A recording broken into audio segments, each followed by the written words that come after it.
정말 느헤미야는 지난주에도 여러분들에게 말씀을 드렸다시피 느헤미야는 제사장 출신이 아닙니다. 그러니까 아론의 가문이라든지 그렇지 않으면 제사장 가문에서 이제 보통 그 백성들을 신앙으로 잘 가르치고 인도하는, 그러니까 지금 바로 이 느헤미야서 바로 앞장에 그 책이 에스라서인데, 에스라와 느헤미야는 한 권으로 되어 있다 그래요. 한 권. 그러니까 연결되어 있어요. 연결되어 있는데, 에스라는 어떤 사람이었냐면 제사장 가문의 학사 출신입니다. 성경을 가르치는. 그런데 느헤미야는 전혀 에스라와 상관도 없이 지금 왕궁에서 있던 사람이었어요. 왕궁에서. 지금은 이제 이런 오늘 4절부터 쭉 봤지만 그런 상황이 되기까지는 그전에는 일반적인 공무원 출신이었어요. 왕궁에서 일하는 이방 사람, 그런 사람이 정말 자기 조국을 사랑하고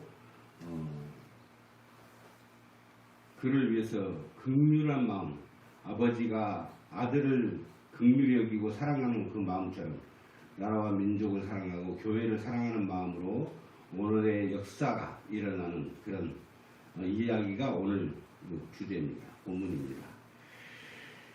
우리가 인생을 살아감에 있어서 인생의 성공의 기회가 몇 번 온다 그래요? 3번 온다 그래요. 3번. 여러분들 3번 다 어떻게 잘 잡으셨습니까? 저도 인생 살면서 저에게 3번이 온다 그래서 혼자서 생각을 해봤어요. 과연 나에게 왔던 인생의 기회는 언제 왔었나? 근데 있었던 것 같아요. 있었던 것 같아요. 여러분은 어떻습니까? 인생의 3번, 우리 지금 어린 우리 자녀들, 청소년들은 아직까지 인생의 기회가 아직 안 왔을 것 같아요. 안 왔을 것 같아요. 그러나 왔을 수도 있어요. 왜? 예수님을 진짜로 내 구주로 영접한 순간이 가장 큰 순간이에요. 인생의 기회. 그게 여러분들에게 있다 그러면 그건 기회가 한 번 온 거예요. 그러나 인생의 기회는 3번 있다고 말을 합니다. 그러나 꼭 3번만 있을까요? 아니에요. 5번도 있고 10번도 있습니다. 기회가 있습니다. 아직까지 기회를 못 잡았다고 생각하시는 분들은, 아니면 이미 지나갔다고 생각하시는 분들은 앞으로도 기회가 있음을 믿고 하나님께 기도하시기 바랍니다. 제가 그렇게 고민을 해본 적이 있었다는 것이죠. 성공의 기회란 것은 어떤 것을 말하는 것일까? 재력을 말하는 것일까? 아니면 명예를 말하는 것일까? 그런데 오늘 본문의 주인공인 느헤미야는 우리가 지난주에 살펴보았듯이 범사에 모든 일에 쉼없이 하나님께 기도하는 그러한 사람이었다는 거예요. 하나님을 전적으로 신뢰하고 그 신뢰하면서 나라와 민족과 교회를 사랑한 사람이 바로 느헤미야였습니다. 좀 전에도 말씀드렸다시피 느헤미야는 왕이 있는 그 왕궁에, 수상궁이라는 그 왕궁에서 이방 사람으로서는 참 드물게, 이방 사람으로서는 매우 드물게, 그런데 또 있었습니다. 전혀 없는 건 아니에요. 누구예요? 바로 다니엘, 그 앞에 있던 다니엘. 다니엘도 왕궁에서 총리로 그렇게 이 일을 했던 사람이에요. 근데 이 느헤미야는 총리까지는 아니라도 어떻게 되냐면 그 안에 공무원으로서, 고위 공무원으로서 편안하게 부귀영화를 누리면서 살고 있었던 그런 사람이었다는 거예요. 그러니까 자기가 나라를 걱정할 필요도 없고 자기가 살아가는 데는 전혀 지장이 없는 그런 아주 평강의 삶을 살 수 있는 그런 조건들이 자기에게 주어진 거예요. 그만큼 똑똑한 사람이라는 것이죠. 왜? 이방 사람이었다니까요. 포로된 사람이었어요. 포로된 백성 중에서 느헤미야가 그 수상궁의 공무원으로, 고위 공무원으로 있었다는 것은 굉장히 똑똑한 사람이었어요.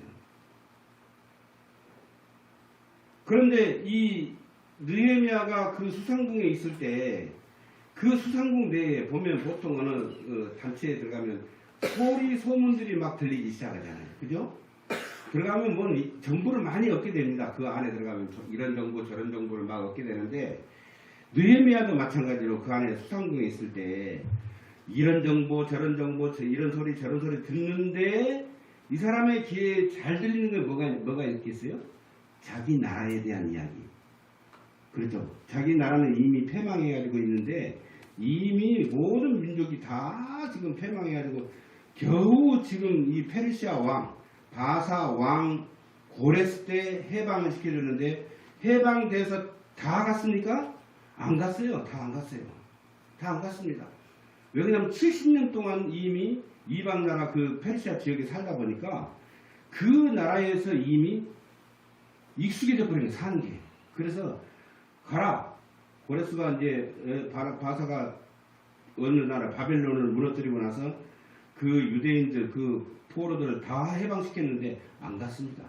안 간 사람들이 그대로 페르시아 땅에서 지금 살고 있으면서 편안하게 70년 동안 어느 정도 성공한 사람들은 그 자리에 있는 거예요. 그런데 이런 소문 저런 소문 들었는데 자신이 한 번도 가보지 않았지만 자신의 고국 유다와 예루살렘과 하나님의 성전이 있는 그곳에 대한 소문의 이야기를 자꾸 듣게 되는 것이에요.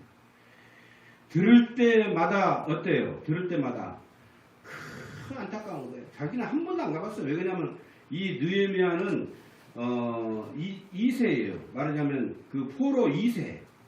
끌려가가지고 이제 다시 태어난 그 자식들이 태어나는 그 포로 2세단 말이죠. 그렇기 때문에 안 가봤지만 자신의 고국이 어디라는 걸 알고 있는 거예요. 그런데 자기의 그 나라의 어려움을 자꾸 이야기 듣게 되니까 너무 안타까운 거야. 그래서 하나님 앞에 매일 무릎을 꿇고 나라와 민족, 지금 그 나라와 민족은 누가 있어요 지금? 포로에서 해방된 사람들이 지금 가서 살고 있는데 엉망진창으로 살고 있는 거예요. 나라가 이미 회복되지 않았어요. 왜? 이미 페르시아에 이미 지배를 당하고 있기 때문에 몸은 해방돼서 그 자기의 고국으로 들어갔지만 결국은 어때요? 거기 삶은 형편없는 삶이에요. 그렇잖아요? 이미 그 땅은 누가 차지하고 있었어요? 누가 차지하고 있었어요? 팔레스타인. 그 사람들이 차지하고 있었고 그 다음에 아수르 때 북이스라엘 멸망을 당했잖아요. 그러니까 북이스라엘 멸망시킬 때 아수르가 어떤 정책을 썼어요? 자기 그 아수르 사람들을 그쪽으로 이주를 시킨 거예요. 이주를 시켰어요. 그래가지고 어떻게 해요? 혼족을 만들었어요. 혼족. 이게 정통성이 사라져버린 거예요. 그런 땅에 뭐 국가에 대한 애국심이 있습니까? 그 사람들은 전혀 없습니다. 이게 무슨 우리 이스라엘 땅 무슨 땅 이게 상관없어요. 지금 자기들이 점령해서 사는 것만으로 최고예요. 지금 만족하게 살고 있는 거예요. 그런데 이 느헤미야는 항상 국가를 생각하고 교회를 생각했던 사람이에요. 민족을 생각하고. 그러니까 자꾸 그런 소문들이 들어올 때마다 안타까움에 하나님 앞에 무릎을 꿇고 나라와 민족과 교회를 위해서 끊임없이 기도했다는 것입니다. 그렇게 기도하던 중에 자신의 동생 하나니가 오늘 성경을 보니까 지난주에 우리가 봤잖아요. 하나니가 와가지고 예루살렘에 대한 이야기 했는데 성이 무너져버리고 예루살렘 성이 무너져버리고 성문들은 다 불타버리고 그렇게 너무너무 충격적인 그리고 암울한 소식을 전해 듣게 된 거예요. 그러니까 이 느헤미야는 대단하죠. 우리가 지금 우리나라가 이런 지경에 많이 빠졌다 그러면 물론 크리스찬들이 다 눈물로 기도할 것 같아요. 나라와 민족을 위해서. 그러나 강 건너 불구경하는 사람들이 오히려 100이면 90%는 강 건너 불구경할 것 같아요. 그런데 이 느헤미야는 한 번도 가보지 않았던 자기 부모를 통해서 들어왔던 그리고 알고 있었던 그 나라의 소식, 처참한 소식을 듣게 되니까 가슴이 찢어질 것 같이 아픈 거예요. 그래서 느헤미야가 어떻게 했어요? 그냥 거기서 무릎을 꿇고 하나님 앞에 금식하면서 기도를 합니다. 애통해하면서 그렇게 기도했다는 것이죠. 그런데 그 기도의 순서가 여러분 지난주에도 말씀드렸다시피 먼저 어떻게 했다? 먼저 하나님의 존재와 속성을 높여드리는 기도의 시작을 합니다. 존귀하신 하나님, 그리고 높고 높은 하늘의 하나님. 그러니까 하나님은 이 땅에서 우리가 부를 수 있는 그런 존재가 아닌 하늘의 하나님이라는 것을 먼저 인정하고 하나님을 높여드리는 그 말로 시작을 했다는 거예요. 그리고 어떻게 했습니까? 크고 두려우신 하나님. 그러니까 아무나 넘볼 수 있고 아무나 간볼 수 있는 그런 하나님이 아니고 어떤 하나님? 크고 위대하고 크고 두려우신 하나님이라는 거죠. 이 세상에 지금 흩어져 있는 불교의 부처 크고 두려운 그런 존재가 아니에요. 거기는 사람이 만들어 놓은 목상일 뿐이에요. 제가 고향 땅을 가기 위해서 이 경북 그 지역을 쭉 갑니다. 가다 보면 깜짝 놀라는 장면이 딱 눈앞에 보여요. 가다 보면 바닷가 쪽에 어마어마하게 큰 부처가 동해를 바라보고 앉아가지고 있는 거예요. 황금으로 생긴 그 부처, 여러분 혹시 보신 적 있어요? 안 봤어요? 우리 저 은행나무보다 더 큽니다. 부처가. 그래가지고 언덕 위에 탁 작업을 해가지고 동해 바다 쪽을 딱 앉아서 열고 있는 거예요. 그 한참 있었을까 좀. 야, 저렇게 큰 부처를 저렇게 앉혀놨나? 근데 그거 다 뭘로 만든 거예요? 나무로 만든 거예요, 나무로. 나무로 해가지고 금색깔 입혀놨는데 그게 우리나라를 지켜줍니까? 아니에요. 아닙니다. 진정으로 크고 두려우신 분은 누구예요? 하나님이시다는 것이죠. 바로 느헤미야가 기도할 때 그렇게 기도합니다. 크고 두려우신 하나님, 그리고 우리 후세들에게 말씀하신 그 언약을 지키시는 하나님, 네? 언약을 지키시는 하나님, 이렇게 하나님의 속성을 높여드리는 기도를 합니다.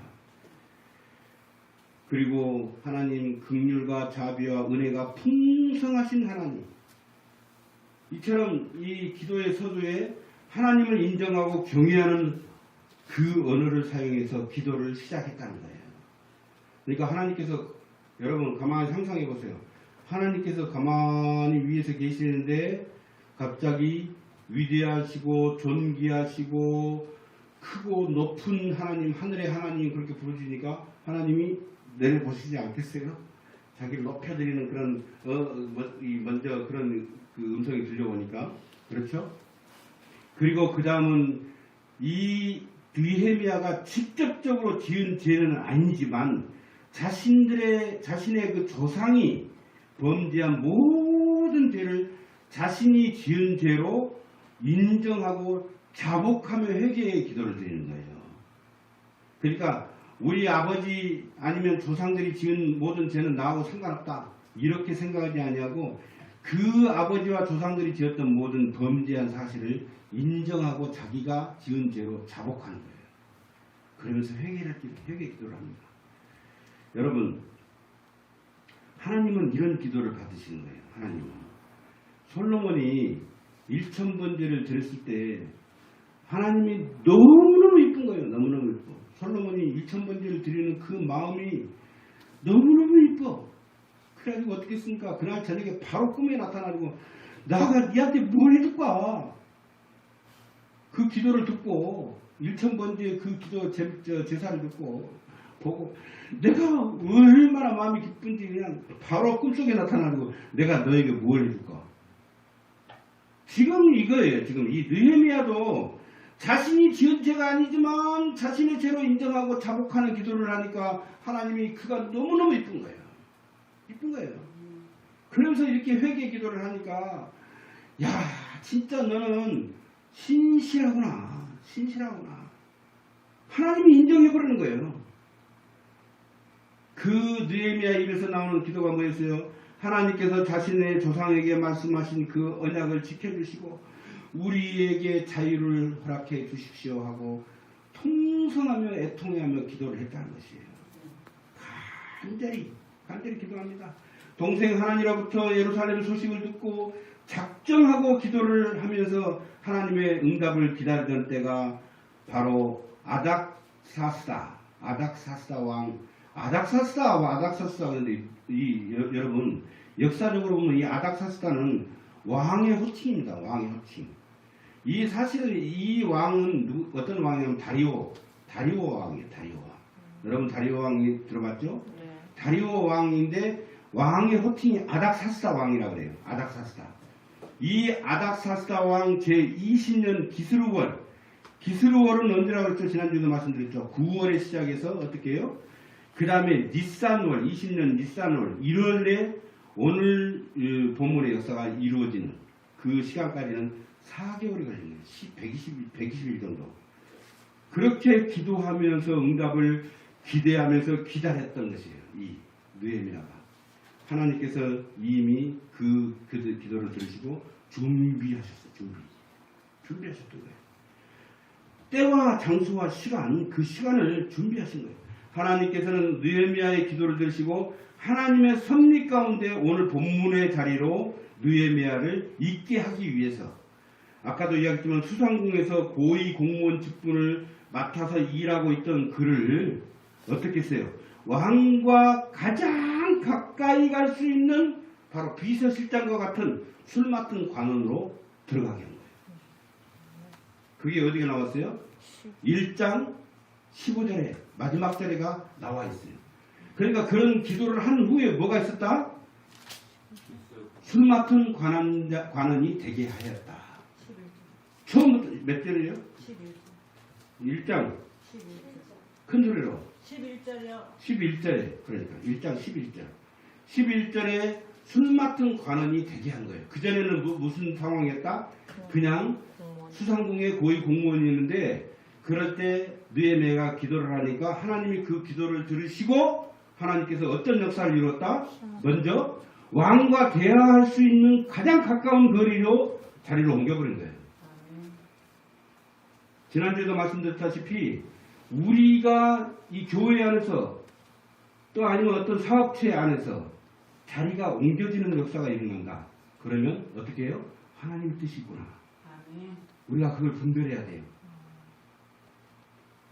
그러니까 이 지금 현재 느헤미야가 기도를 했는데 120일 만에 자기가 수상궁에서 왕에게 가장 가까이 갈 수 있는 술 맡은 관원이 딱 되니까 하나님이 응답하셨다. 자기는 눈치챈 거예요. 드디어 그렇게 하면 일반 공무원이 일반 그 수상궁에 있는 사람이 왕에게 어떻게 나갑니까? 어떻게 나가? 왕에게 어떻게 이야기를 합니까? 자기의 지금 이 고통을 말할 수 있는 기회가 없잖아요. 그런데 하나님이 그 기도를 들으시고 어떻게 했다? 옮겼어요. 어디로? 말할 수 있는 자리로. 할렐루야. 아멘. 놀라운 일입니다. 가까이 갈 수 있는 비서실장과 같은 그런 자리로 옮겨버리는 거예요.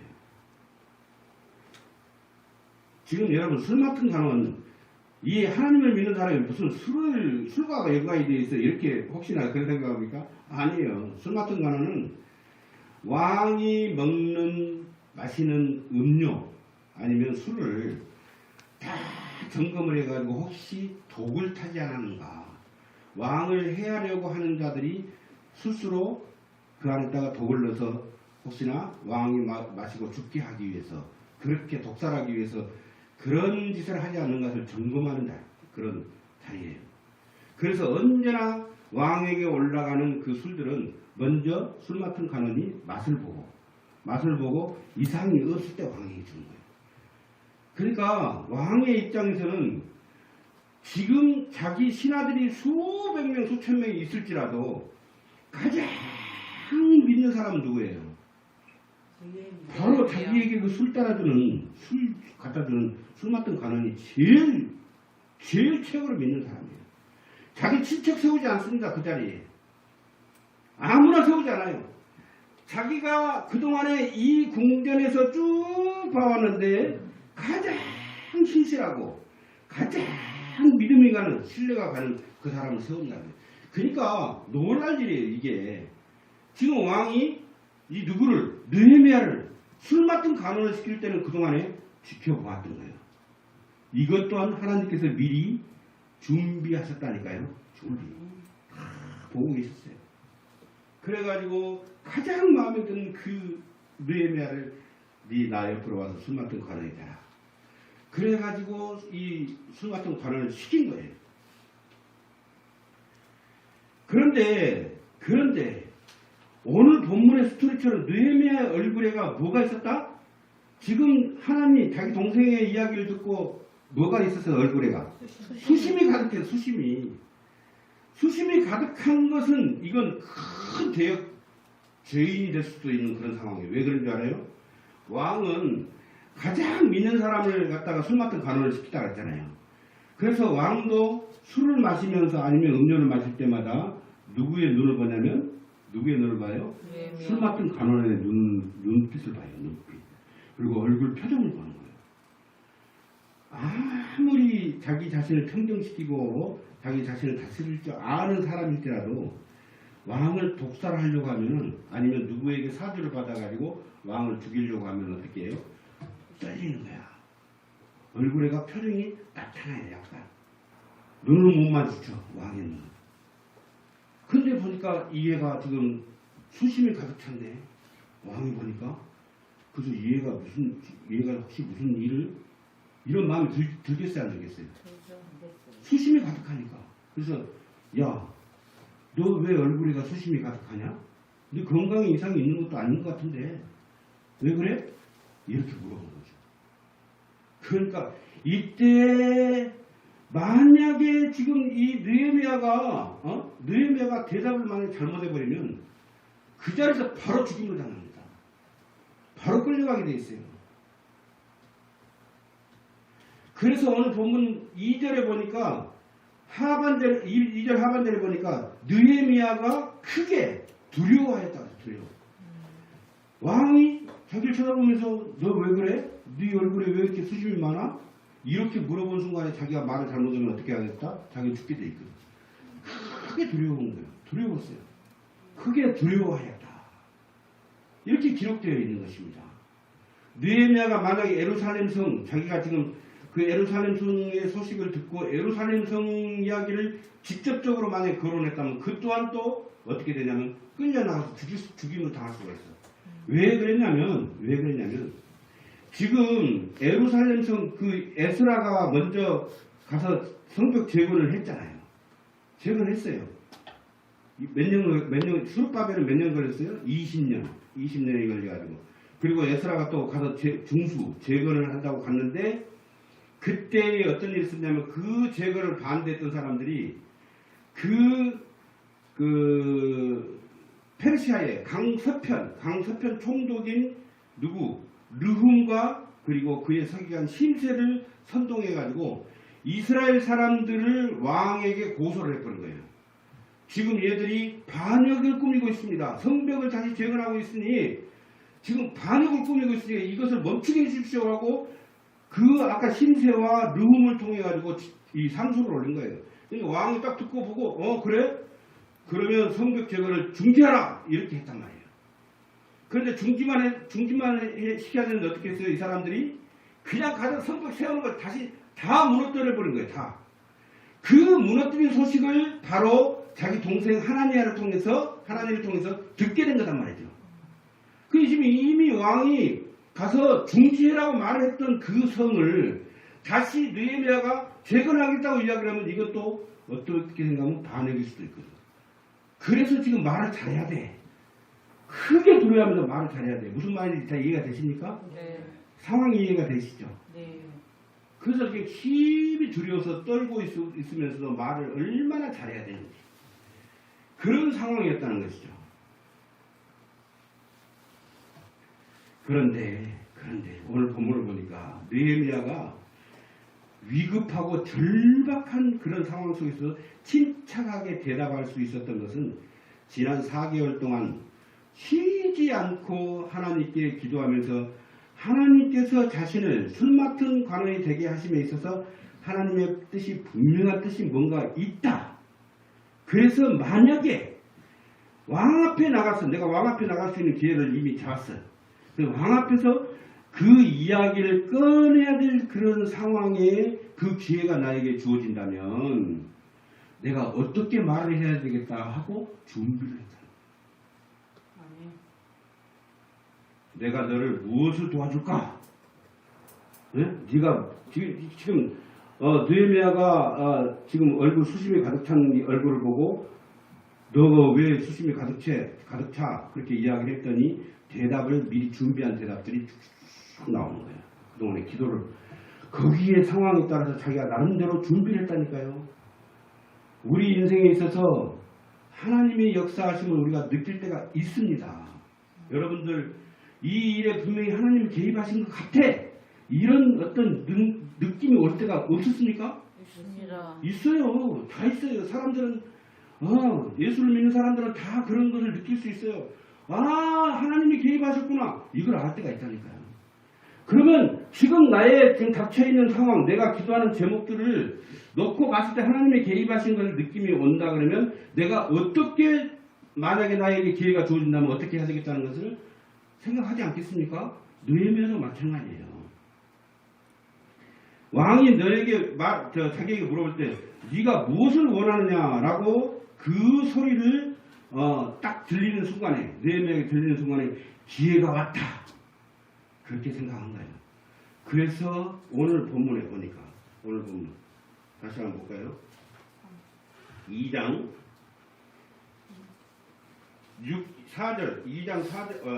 4절에 보니까 뭐예요? 왕이 내게 이르시되 그러면 내가 무엇을 원하느냐 하시기로 뭐라고 했어요? 어떻게 했어요? 내가 곧 하나님께 묵도하고. 그렇습니다. 어떻게 했어요? 무엇을 원하느냐 이렇게 말하는 순간에 드디어 기회가 왔다. 속으로 그 생각을 딱 하면서 먼저 자기가 생각했던 걸 먼저 입으로 토설합니까? 아니에요. 순간적으로 눈을 탁 감고 하나님 도와주세요. 하나님께 묵도했다. 묵도. 하나님 도와주세요. 그동안에 기도했던 것을 드디어 기회가 딱 오니까 이 순간에 갑자기 자기는 맞다. 하나님 도와주세요. 하고 대답을 한 거예요. 순간적으로. 우리가 그렇게 해야 돼요. 우리의 삶이. 날마다 걸어다니면서도 어떤 순간이 있으면 하나님 도와주세요. 어떤 일이 있으면 하나님 함께 해주세요. 이게 바로 우리가 기도하는 묵도의 기도입니다. 묵도의 기도. 하나님께 묵도. 찰나의 순간에 하나님께 먼저 기도하였다는 것이죠. 그리고 지금까지 이 상황에 대비해서 준비했던 말들을 막 쏟아냅니다. 어떻게 쏟아냈다? 어떻게? 담대하게 하나님이 도와주시는데 뭘 못해? 무슨 말을 못해 지금? 눕지 마가면서 이 말하면 어떻게 막 이렇게 생각이 아니고 어떻게 해요? 그냥 막 쏟아내는 거예요. 지금까지 준비했던. 만약에 이런 상황이 있으면 내가 이걸 달라고 그랬지, 이렇게 해달라고 그랬지, 이렇게 해달라고 했지, 이 마음 먹었던 것을 그냥 주저없이 막 쏟아내버린 거예요. 그렇게 두려운 왕 앞에 섰는데 예수 믿는 사람은 이게 짱입니다. 이게 짱. 이 담대함을 가질 수 있다는 게. 그래서 지혜롭게 어떻게 했냐면 예루살렘 성을 먼저 말하지 않고 뭐예요? 조상의 묘실의 이야기를 써낸 거예요. 사람은 누구나 자기 조상이 있잖아요. 자기 아버지가 묻혀있는 묘 아니면 할아버지가 묻혀있는 묘 그런 묘실, 조상의 묘실을 이야기를 하니까 이 왕의 마음이 순간적으로 쫙 열려버린 거예요. 풀어져 버린 거예요. 하나님이 주신 지혜로 직접적으로 예루살렘 성을 재건하겠다고 말하지 않고 누구나 공감하는 조상의 묘실이 있는 성읍이라고 말하면서 그 성을 어떻게 해달라? 건축하게 해달라고 요구를 하는 거예요. 할렐루야. 아멘. 하나님이 지혜를 주셔야 된다니까요. 근데 우리가 그런 경험을 많이 해요. 많이 하잖아요. 내가 생각하지 못했는데 갑자기 탁 입으로 나오는데 너무너무 기가 막힌 말을 한 적이 있잖아요. 하나님이 도와주셔야 돼요. 그렇습니다. 그 성을 건축해달라고 요청을 하는 거죠. 느헤미야는 이 모든 상황에 하나님께서 만드신 것임을 믿었기 때문에 왕의 프리패스 카드 이 카드 하나면 무사통 거야. 그게 뭐예요? 바로 왕의 조서 그리고 자신을 뭘로 만들어달라고 요구했어요? 유다 총독이 되게 해달라고 그러고 그렇게 임명해달라고 하면서 그 성을 재건하기 위해서 필요한 나무와 제목들 그리고 군사들까지 다 거침없이 달라고 요구를 한 거예요. 왜 요구했어요? 하나님을 믿고 하나님이 개입하셨다는 믿었기 때문에 담대하게 이야기하는 거예요. 거침없이 담대하게 모든 걸 요구를 했다니까요. 느헤미야는 본문 4절에 급박한 상황 속에서도 먼저 하늘 하나님께 기도했습니다. 그 기도가 공적인 공의의 기도였고 자신의 사리사욕을 위한 기도가 아니었기 때문에 하나님께서 느헤미야 기도를 들으시고 즉시 응답하셨어요. 하나님께서 왕의 마음을 먼저 만지시고 그리고 어떻게 했어요? 느헤미야의 거침없는 무리한 요구를 하나도 버리지 않고 다 들어주게 한 거예요.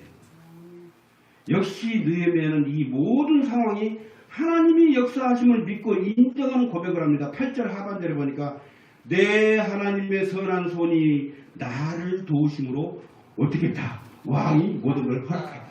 아멘. 누가 도우셨다고 고백합니까? 하나님. 하나님의 선한 손이 나를 도우심으로 왕이 어떻게 했다? 모든 걸 허락했다는 거예요. 아멘. 이제 느헤미야는 모든 게 준비가 됐습니다. 왕의 허락한 모든 권한을 가지고 어떻게 합니까? 유다의 총독이 되어서 예루살렘으로 향합니다. 이때에 오늘 본문 마지막 절 본문 10절에 보니까 뭐라 그랬어요? 느헤미야 이스라엘을 흥왕케 하는 사람이 왔다는 소식을 듣고 가장 두려워서 근심하는 사람들이 있었다는 거예요. 그 사람들이 어떤 사람들? 바로 호른 사람 산발락과 암몬 사람 도비아예요. 이 사람들 어떤 사람이에요? 바로 이전에 이 에스라의 귀환 때에 예루살렘 성벽 제거를 집요하게 방해했던 사람들이에요.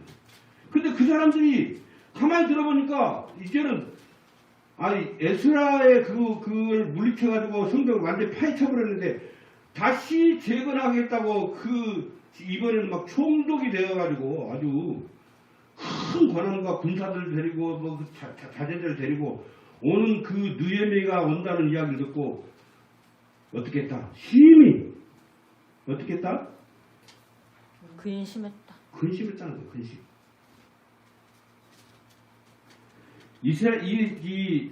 산발락과 도비아는 북이스라엘이 멸망당할 때 아수르 사람들과 혼족이 되어버린 그런 사마리아 땅에 인근에 살고 있던 사람들입니다. 호른은 어떤 땅이냐면 모압 땅이에요. 모압 땅에 있는 성읍이 바로 호른 땅이라고 합니다. 산발락은 그 사마리아 총독이 되어가지고 그러니까 계속 끊임없이 고발을 해가지고 결국은 사마리아 땅 총독으로 임명을 받은 사람이에요. 산발락이.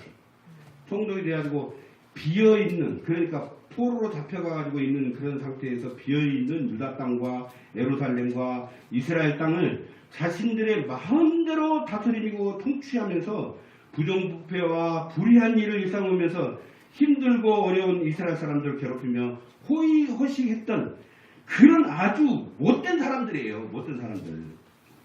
도비아는 특히 유대인의 피가 섞인 암몬족의 족장이었어요. 그러면서 산발락을 도와가지고 산발락과 함께 유다 땅을 지배할 그런 생각을 갖고 있었던 사람이에요.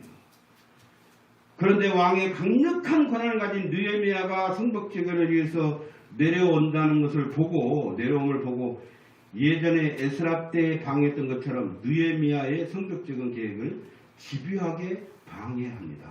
앞으로 나올 이야기예요. 악에 취해 있던 그들은 어느 누구도 두려워할 사람이 없습니다. 악에 빠져버리면 두려움이 없어요. 두려움이 없어. 자기들의 펼쳐져 있는 그 모든 세상이 최고의 세상이에요. 그런 두려움이 없는데 그런데 느닷없이 나타난 그 누구예요? 느헤미야가 왕의 강력한 권한을 가지고 자신들의 영역으로 오는 것을 보고 혹시 하나님께서 옛날에 그 이스라엘 하나님께서 느헤미야를 도우시는 것이 아닌가 하는 그런 생각의 두려움과 근심이 그들의 마음을 사로잡게 됐다는 것이에요. 느헤미야는 예루살렘에 도착한 후에 하나님께서 감동을 주신 마음이 있었어요. 어떻게 내가 이 예루살렘 재건을 성벽 재건을 해야 되겠다는 계획을 하나님 감동으로 주신 게 있었다는 거죠. 그런데 그 생각을 누구에게도 말하지 않았어요.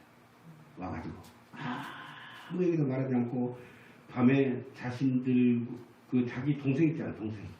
여기서는 성경에 동생이라고 말하지 않고 어떤 사람들과 같이 갔다는데 동생이 하나님과 그리고 함께한 그 모든 사람들과 함께 무너진 성벽으로 간 거예요. 무너진 성벽을. 순시를 돈 거죠. 혼자서. 이 몇 사람들하고 동행하고. 둘러본 거예요. 보통 이 지금 느헤미야는 지금 총독의 권한과 어마어마한 권세를 가지고 지금 예루살렘 땅으로 왔어요. 지금 그러면 금이 환영한 거 아닙니까? 보통 사람들은 금이 환영하면 풍악을 울리고 많은 사람들에게 자신의 존재를 알리면서 어떻게 해요? 자신이 앞으로 무엇을 어떻게 할 것인가에 대한 공포를 합니다.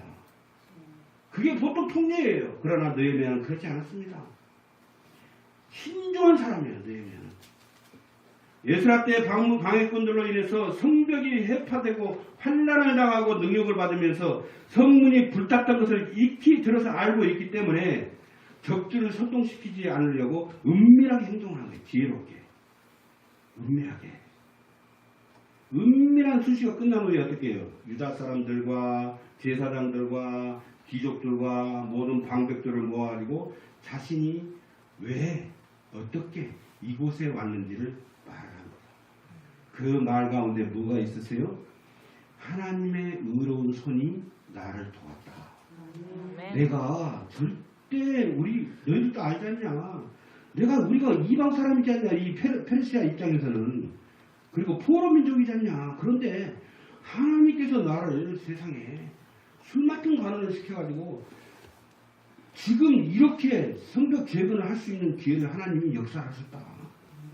이런 이야기를 들으니까 세상에 지금까지 왔던 모든 그 통치자들은 어떻게 해요? 맨날 이스라엘 사람들, 백성들에게 뭔가 하나라도 더 빼앗기를 원하고 더 받기를 원하고 이랬던 사람들인데 총독으로 온 느헤미야가 하나님의 그 역사하심을 먼저 공포를 하면서 우리가 한번 힘을 합해서 성벽 재건하자. 하나님의 성전, 교회가 저 안에 있지 않냐? 하나님 계시는. 저 성벽을 보호할 수 있는, 성전을 보호할 수 있는 성벽을 우리가 세워야 된다.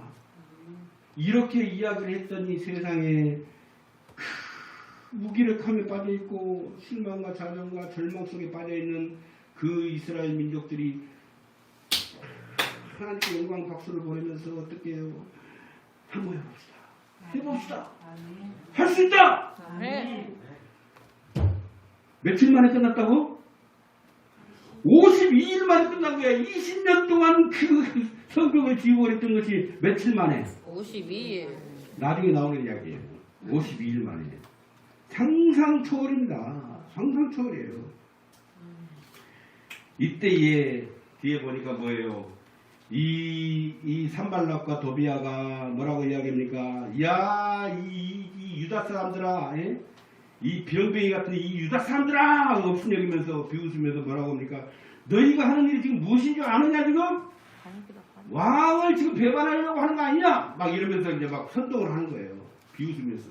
이러니까 느헤미야가 뭐랍니까? 오히려 그들에게 하늘 하나님이 우리의 모든 일에 형통하게 하실 것이라고 선포를 하는 거예요.